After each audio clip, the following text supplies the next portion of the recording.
আজ আপনাদের সঙ্গে শেয়ার করব একদম নরম তুলতুলে অসংখ্য জালিদার দুধ সাদা সরু চাকলি পিঠে, তাও আবার একদম রেশনের চাল দিয়ে।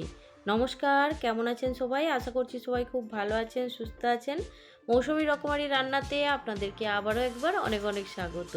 প্রতিদিনের মতো আজও একটা পিঠের রেসিপি নিয়ে চলে এলাম আপনাদের কাছে।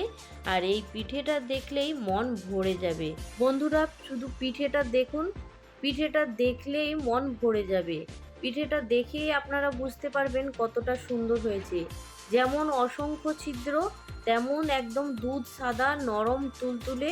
আর এই রকম পিঠে যদি বানিয়ে কাউকে খাওয়ানো হয়, সে কিন্তু আপনার প্রশংসায় পঞ্চমুখ হয়ে যাবে। এই রকম শীতের সন্ধ্যায় নরেন গুড় কিংবা খেজুর গুড়, তার সঙ্গে এইরকম সরু চাকলি পিঠে কিংবা গরম দুধের সঙ্গে একদম জমে যাবে। তো আজকের রেসিপি যদি আপনাদের ভালো লাগে অবশ্যই একটা লাইক দিয়ে দেবেন। আর আজকে যারা প্রথম আমার চ্যানেলে ভিজিট করছেন, আপনাদেরকে যদি এই সরি চাকলি পিঠের রেসিপির কোনো অংশ ভালো লাগে, আমার চ্যানেলটা সাবস্ক্রাইব করে পাশে থাকবেন। তো এইখানে দেখুন, আমি আগেই বলেছি রেশনের চাল, সেই জন্যই দেখুন চালের মধ্যে অনেক পোকা দেখা যাচ্ছে ছোট ছোট। তবে এইগুলোকে ধুয়ে ভালো করে পরিষ্কার করে নেব।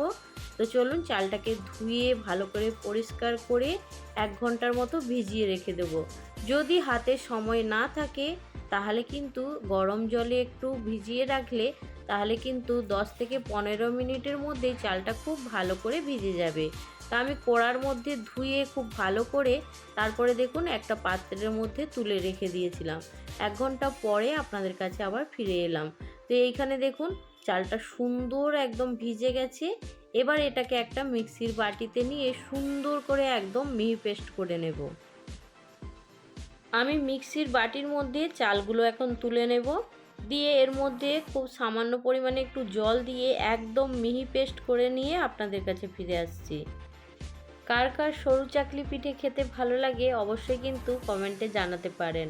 আমার কিন্তু পিঠে বানাতে ভীষণ ভালো লাগে, আর আমার হাজব্যান্ডের পিঠে খেতে খুব ভালো লাগে। সেই জন্য ভগবান আমাকে পাঠিয়েছে তার জীবনে পিঠে বানিয়ে তাকে খাওয়ার জন্য। তো আমি একটু মজা করছিলাম। তো এইখানে দেখুন খুব ভালো করে এখন এটাকে মিক্সির বাটিটাকে আমি খুব ভালো করে দেখুন বন্ধ করে নিচ্ছি। তারপরে সুন্দর করে একদম মিহি পেস্ট করে নিয়ে চলে এলাম আপনাদের কাছে। এবার একটা পাত্রের মধ্যে ব্যাটারটা ঢেলে নেব। আর ব্যাটারটা দেখেই মনে হচ্ছে কতটা সুন্দর হয়েছে। আর ব্যাটারটা দেখেই কিন্তু মনে হচ্ছে পিঠেগুলো দুর্দান্ত হবে। তো পিঠেগুলো তো আপনারা দেখেই নিয়েছেন কতটা সুন্দর হয়েছে। তো এইখানে দেখুন মিক্সির বাটিটা ধুয়ে আমি এইখানে একটু পরিমাণে জল দিয়ে দিয়েছি। এবার একটা হ্যান্ড উইচ দিয়ে খুব ভালো করে এই ব্যাটারটাকে রেডি করব। তবে এর ব্যাটারের ঘনত্বটা কিন্তু একদম একটা লিকুইড ব্যাটারের মতো হবে। তা আপনারা যারা পিঠে বানান তারা তো জানবেন এর ঘনত্বটা। যারা নতুন জানেন না তারা কিন্তু খুব ভালো করে একটু দেখে নিন। একবার দেখা মাত্রই কিন্তু বানিয়ে নিতে পারবেন। এখানে ব্যাটারের ঘনত্বটা একটু গাঢ় আছে, সেই জন্য আমি 1 কাপ পরিমাণে জল দিয়ে খুব ভালো করে আবারও গুলে নিচ্ছি। এবার একটা বাটি দিয়ে আপনাদেরকে একটু চেক করে দেখিয়ে নিচ্ছি ঘনত্বটা। তো এইখানে দেখুন একদম পারফেক্ট একটা ঘনত্ব রেডি করে নিয়েছি। এবার বাটির উল্টো পিঠটা দেখুন, একদম বাটিটা কিন্তু পরিষ্কার বোঝা যাচ্ছে। তো এইখানে দেখুন ব্যাটারটা আমার একদম রেডি হয়ে গেছে। এবার এর মধ্যে স্বাদ মতো নুন দিয়ে দেব। সরু চাকলি পিঠের স্বাদটা বাড়ানোর জন্য আমি এখানে কিছুটা পরিমাণে পুরনো নারকেল নিয়েছি। সেই নারকেলটা ব্যাটারের মধ্যে এখন দিয়ে দেব।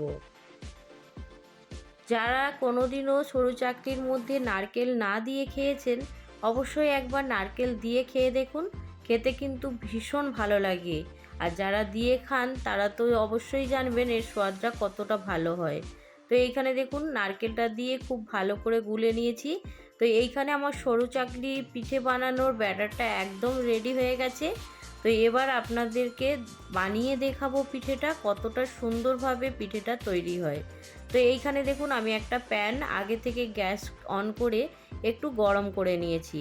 তারপরে দেখুন এর মধ্যে একদম অল্প পরিমাণে তেল দিয়ে সুন্দর করে ব্রাশ করে নিচ্ছি। খুব বেশি তেল দিলে তাহলে পিঠেটা খুব তাড়াতাড়ি ঘোরানো যাবে না, সেই জন্য একদম অল্প পরিমাণে তেল দিতে হবে। তো এইখানে আমি কিন্তু সাদা তেল নিয়েছি, কোনো রকম সর্ষের তেল না। আর যেই বাটিটা দেখিয়েছিলাম সেই বাটির হাফ বাটি পরিমাণে ব্যাটার নিয়েছি, নেওয়ার পরে প্যানের মধ্যে দিয়ে দিয়েছি। দিয়ে দেখুন প্যানটাকে চারপাশে একটু ঘুরিয়ে নেওয়ার পরেই সুন্দর কিন্তু পিঠেটা একদম রেডি হয়ে গেছে। তো এবার ওপর থেকে একটা ঢাকা দিয়ে দেব। দেওয়ার পরে 1 মিনিটের জন্য গ্যাসের ফ্লেমটাকে একদম লো করে দিয়ে একটু অপেক্ষা করব।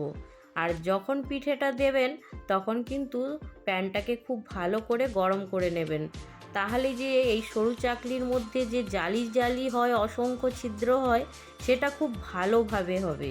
যদি প্যানটা ঠান্ডা থাকে তাহলে কিন্তু সেই ক্ষেত্রে জালিটা খুব ভালো হবে না।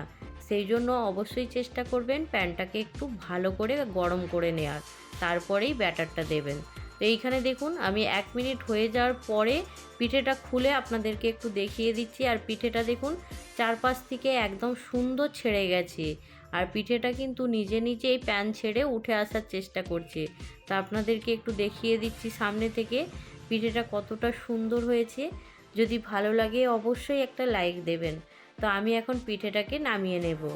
তো এইখানে আমি একটা প্লাস্টিকের ঠেকা নিয়েছি, তার ওপর থেকে আমি পিঠেটাকে এইভাবে রেখে দেব। পিঠের যে গরম ভাবটা আছে সেটাকে কিন্তু খুব ভালো করে এখন বের করে নিতে হবে।